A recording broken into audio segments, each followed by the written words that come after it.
I asked you to send me your dumbest redstone ideas, and I read through all 600 comments. I picked out my favorites, and now I'm gonna build them. Green Gamer 6 has asked me to make a wave machine, but instead of armor stands or falling sand, it's primed TNT. Also try to make sure the TNT doesn't blow up the machine. Well, this doesn't look at all intimidating, so I've got loads of dispensers here filled with TNT, and then there's slime blocks underneath to bounce the TNT upwards when it's close to exploding. I haven't actually tested this yet, so I'm just gonna turn this thing on and hope for the best. That sound is very intimidating.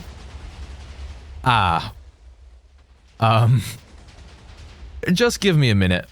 Okay, luckily I made a backup of this thing. I think this time I'm just gonna have to turn off explosion damage because there's nothing else I can do to stop this thing from blowing itself up. I can't make the TNT go any higher, and if I space the TNT further apart, then it wouldn't be much of a wave.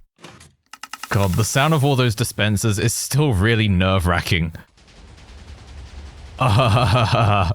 What have I done? It's not really a wave machine anymore, is it? The TNT's just flying out in random directions. Oh, actually, wait, no, there is kind of a wave there, but it gets completely disrupted as it gets to this side. It doesn't reach the end. I'm actually surprised at how well the game and my PC are handling this, because that's a lot of TNT. Minecraft but Bedrock has asked for an Elytra course where the rings close in your face if you get too close to them. So I've made a very simple Elytra course. I've got these 3x3 rings here, and then this funnel around it, so you have to come in from a certain angle. And there's a few more of them down here. I'm not the best at flying with Elytra, but let's just see how this goes.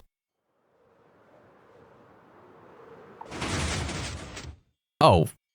It just shut the door in my face. How rude. Well, I guess I can just go to the next one.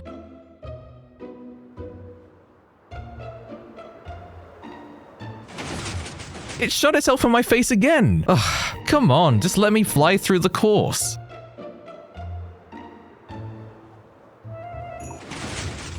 Why am I not allowed through? I don't understand. Well, this is why. The funnel isn't just there to control the angle you come from, it's also there to hide a bunch of sculk sensors all around the ring, and they're all calibrated to react to Elytra flight. And when they do, they close this 3x3 door for several seconds. If I'm just walking around in here, then nothing happens. But if I start flying, then the door's gonna close. So that's an Elytra course that you can't fly through. Vacancy in Space has asked for a button that reveals another button, that reveals another button, that reveals another button, until eventually it opens a door. But the buttons can only be revealed for a short amount of time, so you have to be fast. The first button is all the way over here, and when I press it, it's gonna open up that hole in the wall. So I need to keep going all the way down the wall.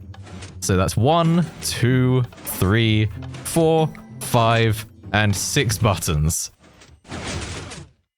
Fuck. Dark Matter Maestro has asked for a spiral staircase where when you get to the top, it lowers you back to the start in an infinite loop. So here's a tower with a spire at the top, and to get to the spire, I need to go up the spiral staircase inside.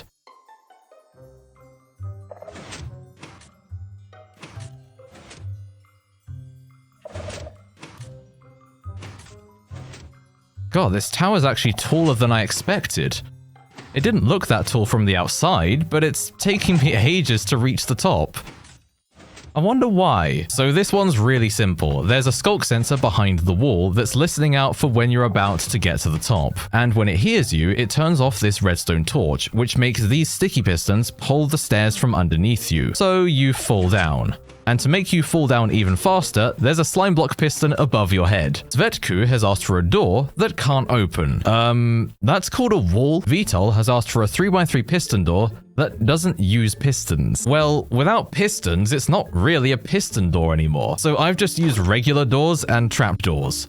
Is this what you wanted? Skeleton Master 8489 has asked for an Among Us shaped TNT cannon that shoots one TNT and lots of snowballs up, so that when the TNT blows up, the snowballs fly everywhere. I hate myself for doing this.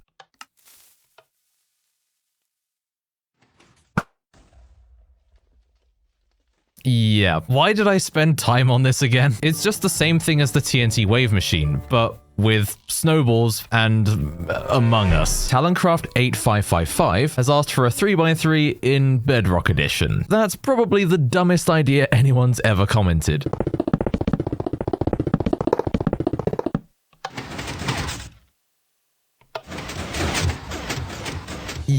yeah, why would I make a 3x3 in Bedrock Edition when I could just make one in Java that is smaller, faster, and has a cool animation? Sorry, I got sidetracked just dunking on Bedrock Edition. Wasim Abdul Rahman, sorry if I've butchered your name by the way, has asked for a crafting table that really doesn't want to be used. So I've got a bunch of materials here that I want to craft, and I just so happen to find this crafting table lying around. So that's kind of convenient. I guess I'll just use this.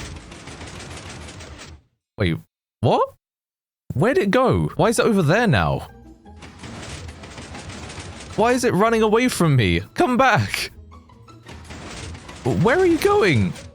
Come back here. I want to craft stuff. Why is it running away? I just want to craft something. Well, I guess I'm just not allowed to craft anything. So this is what's going on. There's a calibrated skulk sensor under the floor that's listening out for footsteps. And when it hears that, it pulls the crafting table down and pushes it along with this piston pusher. And no matter how careful you are, as soon as you walk in range of the crafting table, it's gonna run away from you. I guess you could cheese it by just sneaking up on it, but we don't talk about that. Steve Stiff has asked for a door that takes a real-life day to open, without using tick modifiers. So this is actually surprisingly simple to do. I'm just using a daylight sensor to power this dropper every Minecraft day at sunrise, which is every 20 minutes, and inside this dropper are 72 items, because there are 72 Minecraft days in a real-life day. Every time the daylight sensor powers the dropper, it's going to move one of the items to the other dropper, until it's eventually empty, which will take 24 hours. And when the drop is empty, this comparator will turn off, this torch will turn on, and the door will open. But to show this to you, I'm gonna have to take a time lapse and then speed it up loads in editing, which means there's gonna be rapidly flashing images. So if you're sensitive to that, then look away now.